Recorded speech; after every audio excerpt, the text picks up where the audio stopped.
Igitaramo cyacu twahisemo kucyita imbaraga z'amaboko.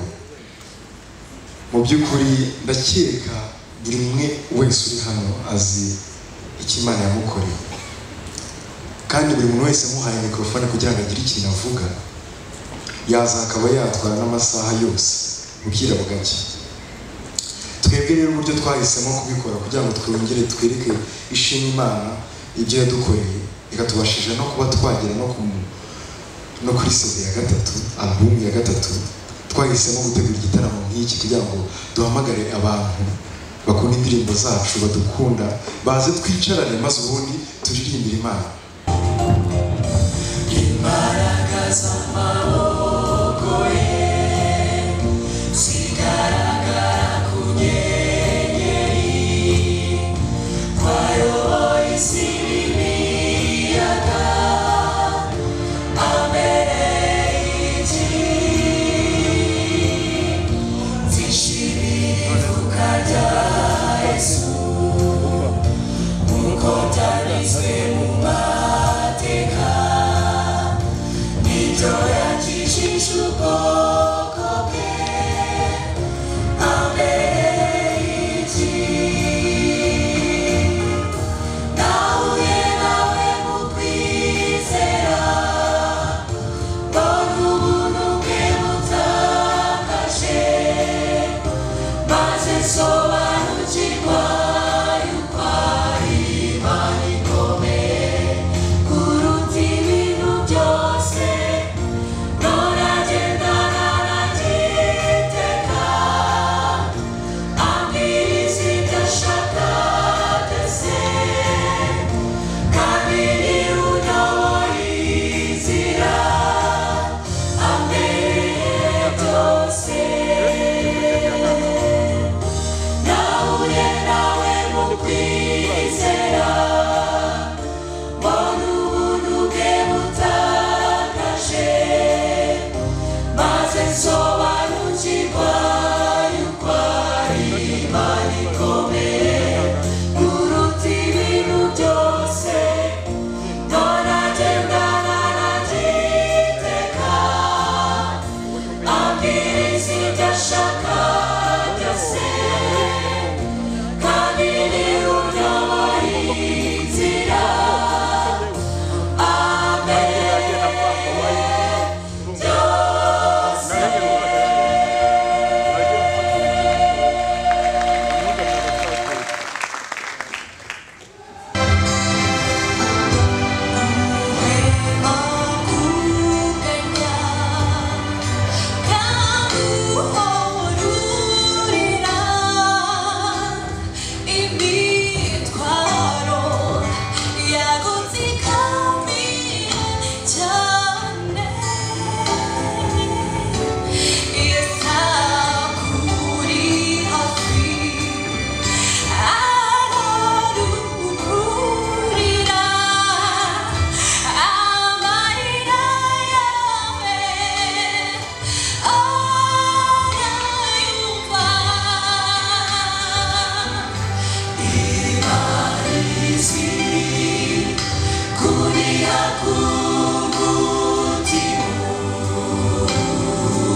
beside me,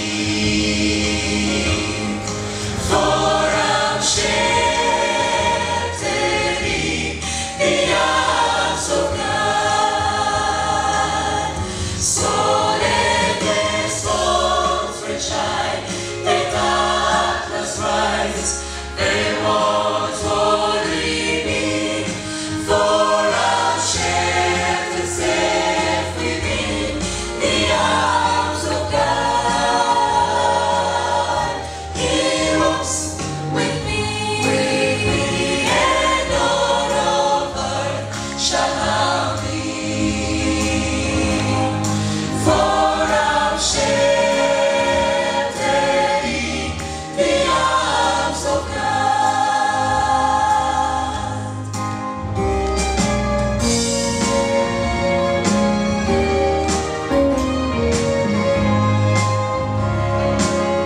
Soon I shall hear the voice from heaven's portal.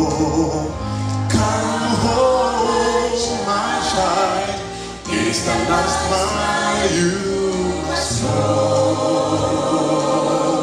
Have fall asleep and wake us with heaven.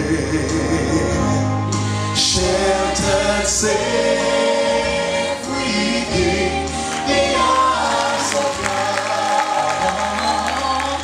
So let the storms retire, the darkness rise, they won't worry me, for I'm sheltered safe within the arms of God. He walks with me, and none of earth shall harm me, for I'm sheltered in the arms of God. So let the storms retire, the darkness rise, they won't worry me, for I'm sheltered safe within the arms of God. He walks with me, and none of earth shall harm me, for I'm sheltered in the arms of God. Yes, I'm sheltered in the arms of God.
day when no heartache shall come, no more clouds in the skies, no more tears to dim the eyes. All is peace forevermore on the happy golden shore. Oh, what a day, glorious day that will be. Oh, hallelujah, what a day that will be, when my Jesus I shall see, and I'll look upon his face, the one who saved me by his grace. When he takes me by the hand and leads me through the promised land. What a day, glorious day that will be. And there will be no more sorrows then, and no more burdens to bear, and no more sickness. There'll be no more pain and no more burden over there. And then forever I'm gonna live with the one who died for all of us. Oh, what a day, glorious day that will be. Oh, hallelujah, what a day that will be. When my Jesus I shall see, And a look upon his face, the one who satisfied, saved me by and is set by his grace, he takes me by the hand and leads me through the promised land. Oh, what a day, glorious day that will be. Oh, what a day, that will be. When my Jesus I shall see, and a look upon his face, the one who saved me by his grace. by his When he grace. takes me by the hand and leads me through the promised land. What a day, glorious day that will be. Oh, hallelujah. What a day, glorious day that will be. Sing it one more time. What a day, What a day, glorious day that will be. oh hallelujah, oh what a day that will be. Come on, sing with us. Oh hallelujah, what What a day that will be. let's sing with us. When my Jesus I shall see, and I look upon his face, the one who saved me by his grace. When he takes me by the hand and leads me through the promised land. What a day, glorious day that will be.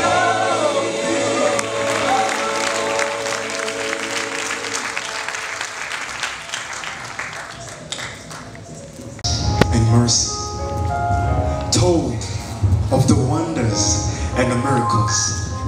Yes, I heard the countless blessings, and I beheld. Suddenly, I was told less of their pride and knew little of their greed.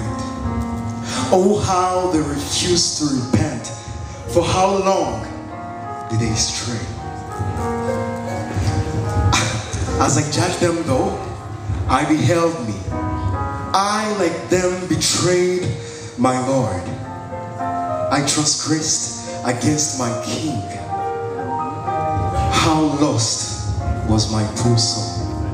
But in His grace and mercy, yes, His grace and mercy, I still hear His voice as He calls out, pleading, searching. Can you hear Him call? He calls His sons and daughters to humble themselves and pray. If we repent of our sin and pride, then more of His favor shall we hear. And yes, our nation will be healed. Amen.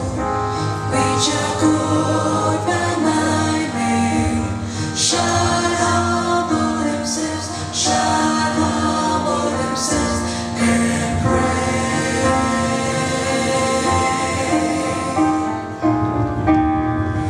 If my people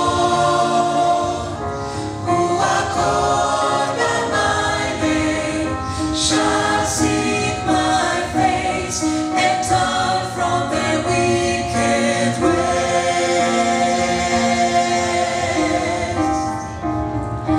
then will I hear from heaven, then will I hear from heaven, then will I hear and will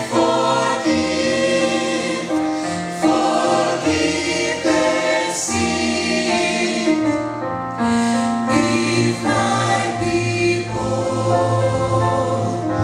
which are called by my name, shall humble themselves and pray, I will forgive their sin. I will forgive their sin. I will forgive their sin and heal their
Yesu mucunguzi.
hari uwifuza kukwitaho kandi n'ukuri azi imibabaro yawe yose uhumura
Muze tugire biturusha uzasana kuganira nawe bikiza neza.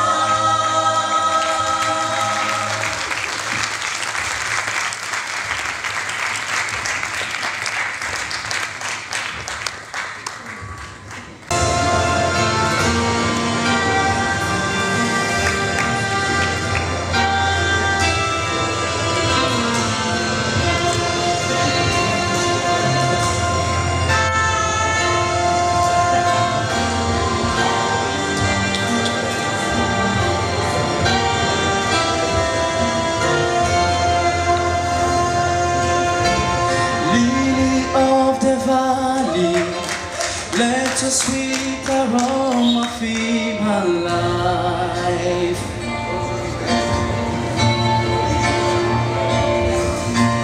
Rose of Sharon, show me how to grow with beauty in God's sight.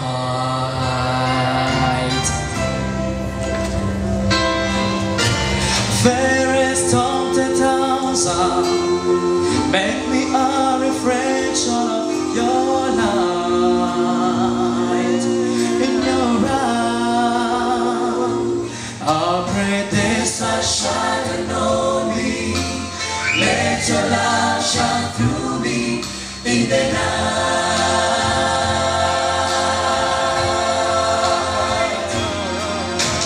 Lead me, Lord, I follow. Anywhere you open up the door.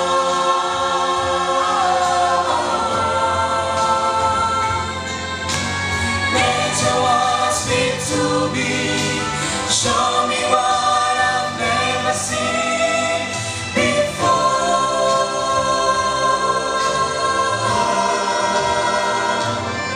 But I want to be a witness.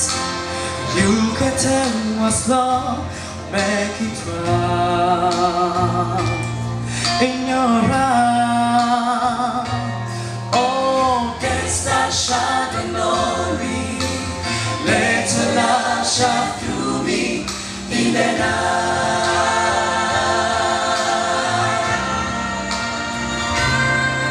Lord, I see you walk the dying and wounded by the master of deceit. Oh yeah, groping in the darkness, haunted by the years of past defeat.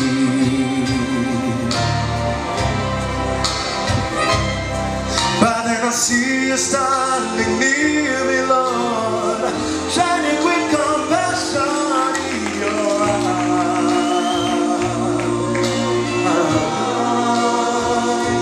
And I pray, Cast that shadow on me. let your Let your light shine through me in the night.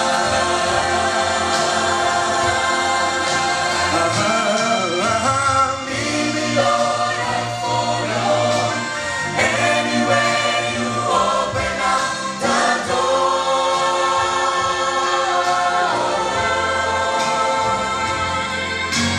Let your word speak to me. Show me what I've never seen before.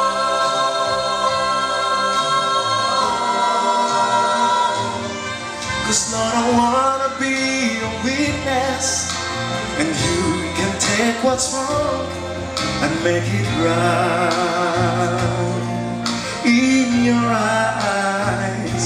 And I pray, Cast that shadow on me. Let your light shine through me in the night. I pray, Cast that shadow on me. let your Let your light shine through me in the night.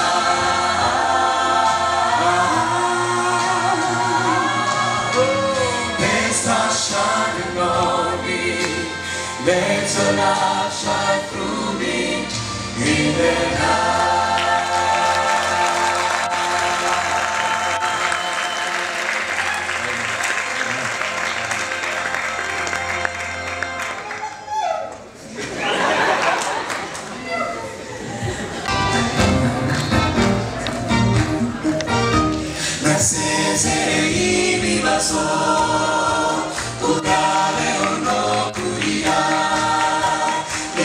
Sindushana kari wacu nateguriwe aheza temberana n'umukiza hora nifuza ijambo rye ni bugufi kutari wacu naho wasiwe nubabare nubone ngiye kuko ntabwo ngenda njyenyine kandi numva Imana ivuze zazamurwa mu ijuru ngiye kuririmba ngororwa jyana n'umukiza ku bicu negereje utari wacu naho wasiwe sinzagira umubabaro ngeze ku nkombe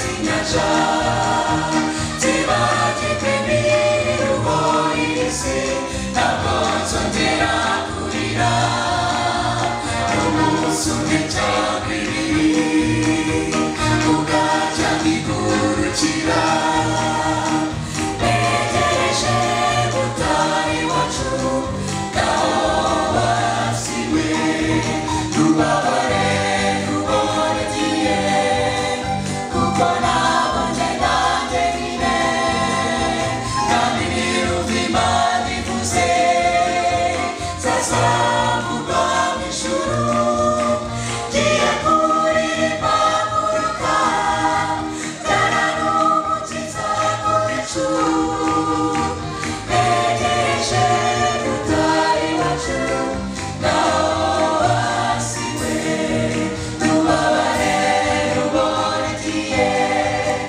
kuko ntabwo ngenda njyenyine kandi nirumva Imana ivuze zazamurwa mu ijuru ngiye kuririmba nguruka jyana n'umukiza ku bicu negereje utari wacu ngaho wasiwe urabeho wasiwe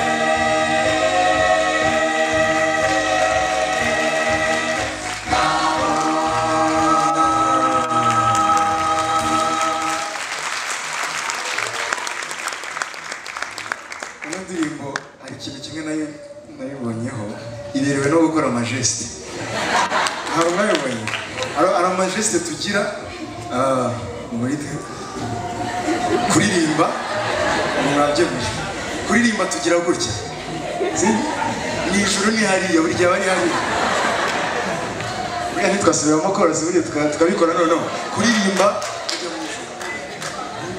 nubabare reka duheki tutaza kubyica kubera amatora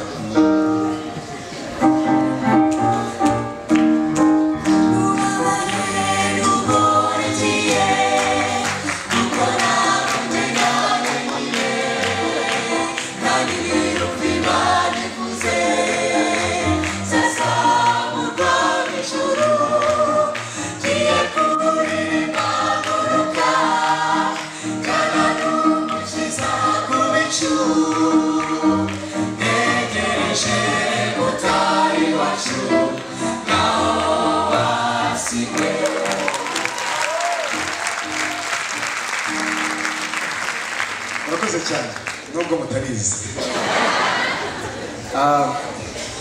uno munsi rero ni ibyishimo kuri twebwe icya mbere ni uko twaje gushimira Imana ku by'ibyo yadukoreye icya kabiri ni uko twaje kuronshinga CD yacu ya gatatu album yacu ya gatatu iya mbere yitwaga ngo Kipete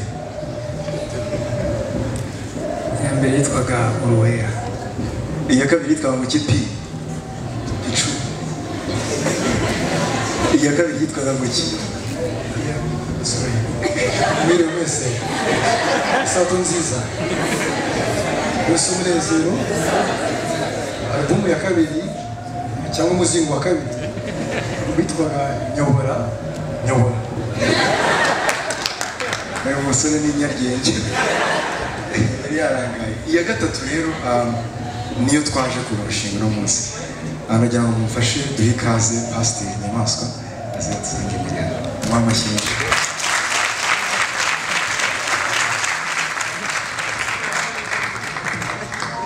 bagira ngo na perezida yigire hano azanye n'uwo muzingo bagira ngo yimushyikirize niwe uri buvuge izina rya gatatu rya album yacu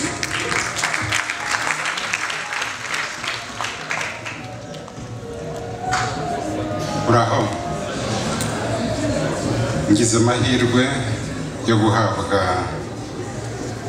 icyubahiro kingana gitya kugira ngo mbagezeho izina ry'umuzingo wa gatatu w'indirimbo za Senda Scott ikaba yariswe imbaraga z'amaboko ye.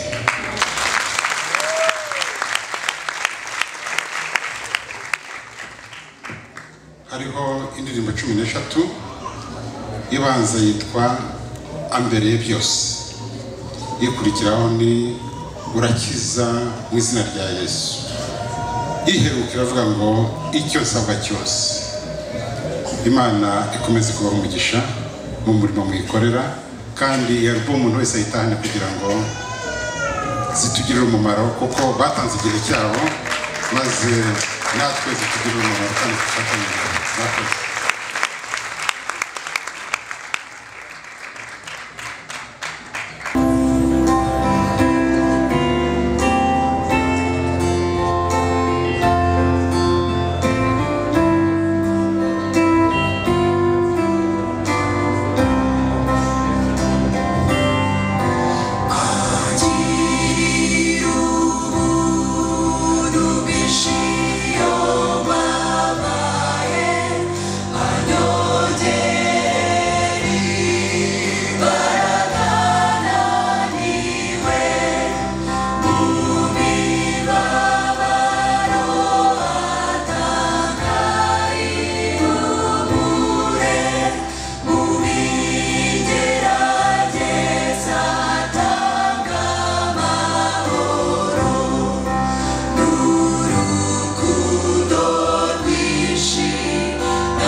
Now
It's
Amen.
Oh